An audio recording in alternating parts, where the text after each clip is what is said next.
Halo guys, kembali lagi dengan saya Alvesting dari Akademi Kripto. Jadi pada kesempatan kali ini kita akan membahas ya mengenai narrative research di modul yang pertama. Jadi Intro to Narrative Research. Apa sih sebenarnya narrative research itu? Jadi teman-teman ketika udah ngikutin webinar saya kemarin pasti tahu ya. Jadi narrative research itu merupakan suatu riset yang dilakukan untuk mengetahui kemana arah tren cryptocurrency selanjutnya. Jadi kita menerka-nerka ya, kira-kira smart money ini mau curin dana kemana. Jadi smart money itu adalah VC, ya, fund manager, atau bankir-bankir yang memiliki dana yang sangat besar. Yang mana selalu mencari sektor yang hot, sektor yang dicari oleh para investor, dan pasti mempunyai real case economic value. Jadi di sini ya, mengapa naratif itu penting ya? Karena pada dasarnya market crypto ini sangat sentiment based sekali. Kemudian kedua, segala hal yang ada di dalam narrative research ini sangat berpengaruh dengan tech company. Dan yang ketiga, herd dari social media itu sangat mudah sekali disebarkan di market cryptocurrency.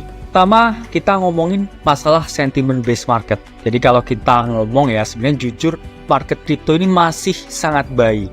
Kenapa sangat baik? Karena seluruh ekosistemnya aja itu total valuasinya itu kurang lebih ya 1 triliun dolar. Itu sangat kecil ya teman-teman apabila teman-teman bandingkan dengan saham Apple. Yang mana saham Apple saja satu perusahaan tunggal itu 3 triliun dolar. Kalau dibandingkan dengan seluruh valuasi saham di Amerika itu 1:46. Artinya apa? Artinya life changing money ketika teman-teman masuk di industri ini masih sangat besar. Jadi masih kurang dari 3% ya teman-teman penduduk dunia ini yang sudah aware dan memiliki aset cryptocurrency. Jadi teman-teman ini ketika membeli cryptocurrency sekarang itu sama aja ketika teman-teman membeli saham ya di tahun 1950 atau 1960. Jadi you are so early di sini ya, dan life changing money menunggu kali.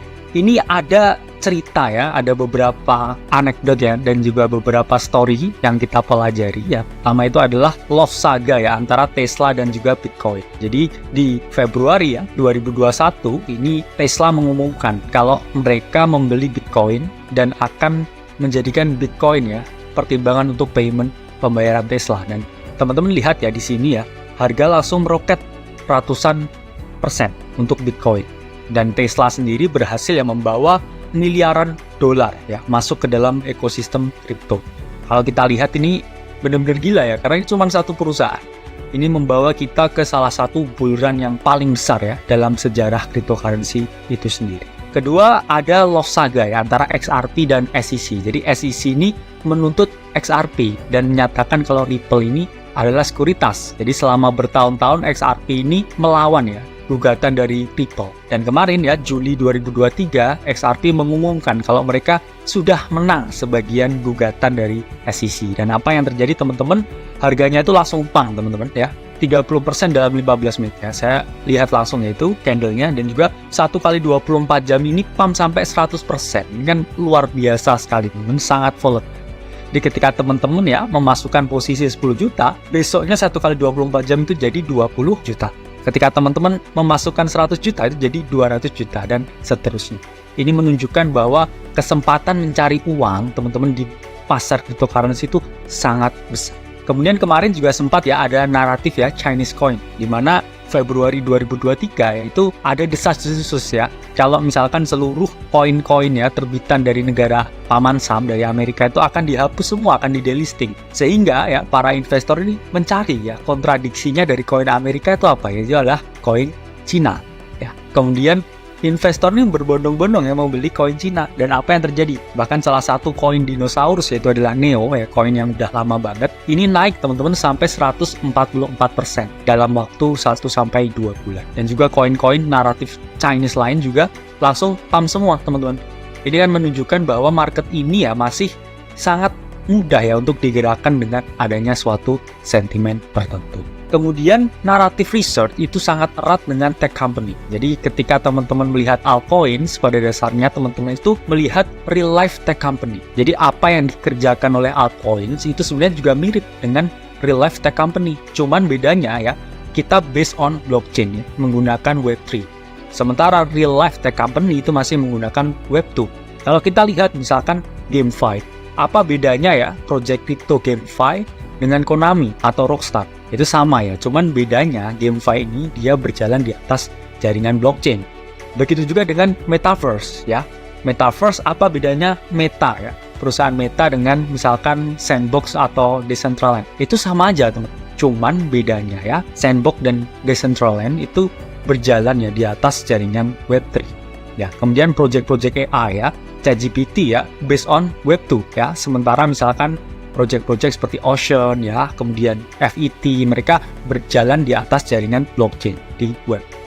Kalau teman-teman lihat ya, kaitan langsung ya secara erat ini contohnya adalah Facebook ya, yang merubah nama menjadi Meta ini di Oktober 2021. Dan apa yang terjadi teman-teman ya, seluruh koin di ekosistem Metaverse itu naik gila-gilaan hanya dalam waktu 1 bulan. Kalau teman-teman lihat ya, ini Sandbox naik 992%, kemudian Mana ini naik 700% ya. Kemudian Gala ini naik 1098%. Ini pun koin-koin dengan market cap besar ya teman-teman, sampai miliaran dolar. Itu naik ya 10 kali lipat ya kurang lebih dalam waktu 1 bulan. Dengan menyusul beritanya Facebook ya membranding mereka sebagai perusahaan Metaverse. Lalu pertanyaannya ya, yang cap besar aja 10 kali lipat Kak. Itu yang low caps gimana ya? Low caps naiknya ya 100 sampai 1000 kali lipat. Bahkan saya pengalaman saya membeli salah satu project kecil Metaverse itu Blocktopia itu naik ratusan kali lipat. Jadi ketika teman-teman berinvestasi 10 juta saja itu bukan jadi ratusan juta ya, tapi jadi miliar. Begitu naratif ya, sangat membuka kita ya kepada peluang untuk pensiun dini ya, untuk financial freedom. Kemudian ada kegilaan ChatGPT ya. Kalau teman-teman lihat di Januari ya 2023 kemarin dunia dihebohkan ya dengan kemunculan ChatGPT, sebuah AI yang sangat praktis yang mana AI ini sangat mendukung ya daily use. Bisa teman-teman tanya apapun ya, membuat skrip ya, kemudian membuat konten dan lain sebagainya, bahkan image dan juga video. Ini menunjukkan bahwa adopsi AI membawa efisiensi ya pada perusahaan-perusahaan. Nah, kemudian di Q1 2023 ya, setelah AI ini menjulang tinggi, banyak sekali juga ya perusahaan-perusahaan di Cryptoverse yang naik juga seperti Agix ya, Singularity, kemudian Ocean dan lain sebagainya. Jadi dalam 1-2 bulan itu seluruh ekosistem ya koin AI itu naik berkali-kali lipat ya teman-teman. Kemudian ketiga ya, kita ngomongin masalah narrative research karena herd dari social media di dalam crypto ini sangat berpengaruh sekali. Contohnya di mana? Ini contohnya kepanikan ya yang ditimbulkan oleh salah satu influencer besar yaitu Kobe ya, personality di Twitter. Jadi Kobe ini men-tweet ya encrypted message yang ketika dibuka encrypted message-nya itu menyatakan kalau CZ ya, CEO dari Binance itu sedang diburu Interpol. Kemudian akhirnya ya tweet tersebut menimbulkan kepanikan dan membuat Bitcoin itu turun hampir ya teman-teman, hampir 5% dalam waktu 3-4 jam. Jadi saya melihat langsung ya. Dan kemudian langsung V-shape ke atas. Ya, bayangkan ini Bitcoin ya teman-teman. Jadi tweet dari Kobe itu berhasil ya, itu melikuidasi puluhan bahkan ratusan miliar posisi long. Ya teman-teman bayangkan sendiri betapa mudahnya ya market ini digerakkan oleh sentimen yang terbentuk dari herd social media. Nah ini kemudian ada euforia ya di RC20 tokens ya. Jadi di pertengahan 2023 kemarin ya, Casey Rodenmore ya atau yang bisa juga disebut dengan Domo ya, merupakan inventor dari BRC20. Jadi BRC20 ini suatu protokol yang memungkinkan para developer untuk membangun token atau NFT di atas jaringan Bitcoin ya. Kemudian ini juga menimbulkan banyak pro dan kontra ya. Pro-nya ini dianggap sebagai sesuatu yang positif ya, karena inovatif. Tapi kontranya ini dianggap sampah karena secara otomatis ya ini merusak ya jaringannya Bitcoin sehingga transaksi menjadi relatif lebih lama. Jadi setelah BRC20 kemarin yang dihembuskan di berbagai Twitter ya, thread ya dan lain sebagainya, ini naik sampai sekian ya, sampai berkali-kali lipat. Namun kalau sekarang mungkin sudah sangat rendah ya, karena kita ini tipikalnya bump and bust ya, cepat naiknya dan juga cepat turunnya. Nah kemudian ada kemunculan Friendtech ya teman-teman ya. Siapa sih yang nggak punya Friendtech ya? Jadi Friendtech ini sosio platform ya di Web3 yang mana memungkinkan ya para personality ini berinteraksi dengan secara langsung dengan para usernya atau para followersnya. Yang mana nanti para followers itu membeli key, yang mana key itu juga ada harga pasarnya sendiri ya teman-teman. Dan Friendtech ini protokol yang menghasilkan revenue yang cukup besar. Jadi kalau dibandingkan dengan Ethereum ya yang paling profitable sejauh ini menduduki peringkat 3. Jadi 24 jam itu Ethereum menghasilkan ya revenue $1 juta, kalau Friend.tech ini $700.000. Ini sangat tipis ya dengan Ethereum. Ini menunjukkan ya bahwa adanya ya herd dari sosial media, terutama para influencer ini bisa ya menggerakkan atau memulai suatu naratif tertentu. Kalian lihat nggak polanya di sini? Ya, kalau saya aja lihat ya. Jadi Anda bisa menang di sini ketika Anda itu masuk paling awal. Anda harus yang paling early dalam setiap naratif untuk mendapatkan keuntungan dari naratif tersebut. Jadi ini mohon maaf gambarnya kurang appropriate. Ya, jadi ketika teman-teman ini dapat seal dari Twitter, itu sudah ya lewat DM, udah lewat Telegram, udah lewat Discord. Yang mana ketika teman-teman baca di Twitter itu teman-teman bukan yang pertama, tapi udah ada 100 orang lain teman-teman yang masuk di dalamnya. Jadi teman-teman harus aware dengan informasi ini. Maka dari itu kenapa saya menekankan ya pentingnya komunitas ya teman-teman di sini. Sehingga ketika teman-teman tergabung dalam komunitas, salah satunya di Akademi Kripto ini ya, teman-teman akan mendapatkan informasi alfas yang paling update ya, yang paling pertama. Jadi jangan lihat di Twitter, karena teman-teman besar kemungkinan jadi exit liquidity. Terus keuntungan jadi yang pertama apa? Jadi saya menjelaskan ya, keuntungan jadi yang pertama tuh ada 3 ya. Kamu bisa dapat potential big gains, terus kamu juga bisa risking relatively small, dan kamu bisa dapat social credit. Potential big gains ya. Jadi ketika teman-teman memahami ya dari perspektif risk to reward ratio, ini contohnya adalah naratif metaverse dengan koin Decentraland atau Mana. Jadi ketika teman-teman masuk di saat itu juga ya, di mana itu teman-teman bisa capture ya keuntungan kurang lebih 700%.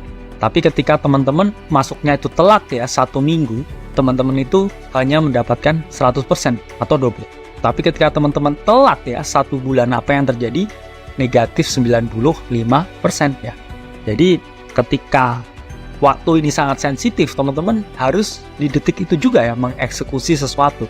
Ya, ini saya buat meme ya. Jadi anaknya ini bilang ke bapaknya, saya invest ya naratif ke metaverse ya, karena CNN bilang ya metaverse ini masa depan. Terus bapaknya tanya, terus hasilnya gimana? Negatif 95%.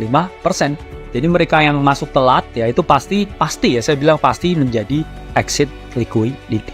Kemudian dari perspektif risk ya, ketika teman-teman masuk di awal itu stop loss-nya relatif small ya, 20-30%. Karena apa ya? Karena swing low, teman-teman dapat di swing low-nya ya, di low-nya yang paling bawah. Tapi ketika teman-teman udah 1 minggu masuk ya, teman-teman chase the pump, ini di mana put the stop loss pasti di swing low paling bawah, dan swing low paling bawah tuh nilainya berapa? 70-80%. Yang artinya apa kayak teman-teman hampir meresikukan seluruh aset teman-teman, seluruh position size dari teman-teman. Ini juga sangat beresiko. Kemudian social credit. Jadi ketika teman-teman berhasil mengcapture ya naratif tertentu, teman-teman akan punya kredibilitas ya di crypto Twitter, yang mana kredibilitas itu dijunjung tinggi. Ya, next time teman-teman bisa take the credit, dan juga semua pasti mendengarkan ya ketika teman-teman tweet tentang sesuatu, karena teman-teman dianggap brilliant. Lalu gimana ya caranya jadi yang pertama di setiap naratif ya? Itu jawabannya akan kita bahas di modul selanjutnya. Oke, saya Alf Testing dari Akademi Kripto. Sampai berjumpa di modul selanjutnya.